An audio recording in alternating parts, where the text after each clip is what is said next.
So there's the application now of how I view the four observations and its concepts, and how I try to understand the physical process of it, and how I understood, and a very important understanding, rather than trying to get the organism to feel more alive, more energetic, as a way of feeling that they can solve a problem, how do they begin to understand, to interact with themselves physically, gives them a particular kind of aliveness, which is invested in how they behave or shape a behavior.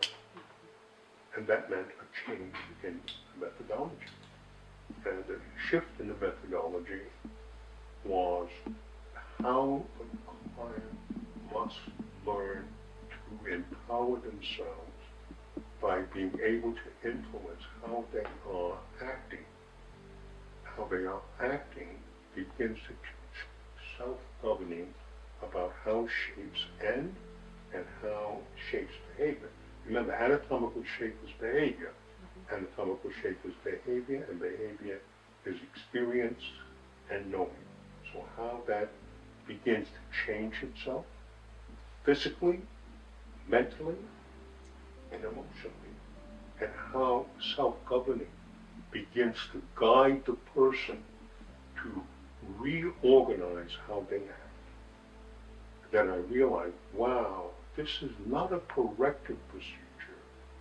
This is an educational procedure, an education about how to use yourself. And then I realized from that, we are in a completely different understanding of human nature, which goes back to self-governing. And self-governing says clearly in the Declaration of Independence how we are in the civilized state as we observe in nature. And recognizing that nature is the underlying matrix, but as the civilizing of the human is in relationship to what we see in nature through the lens of a personal self-governing. And that lays the foundation open for how to address the human condition, not as a sickness, but as a developmental process.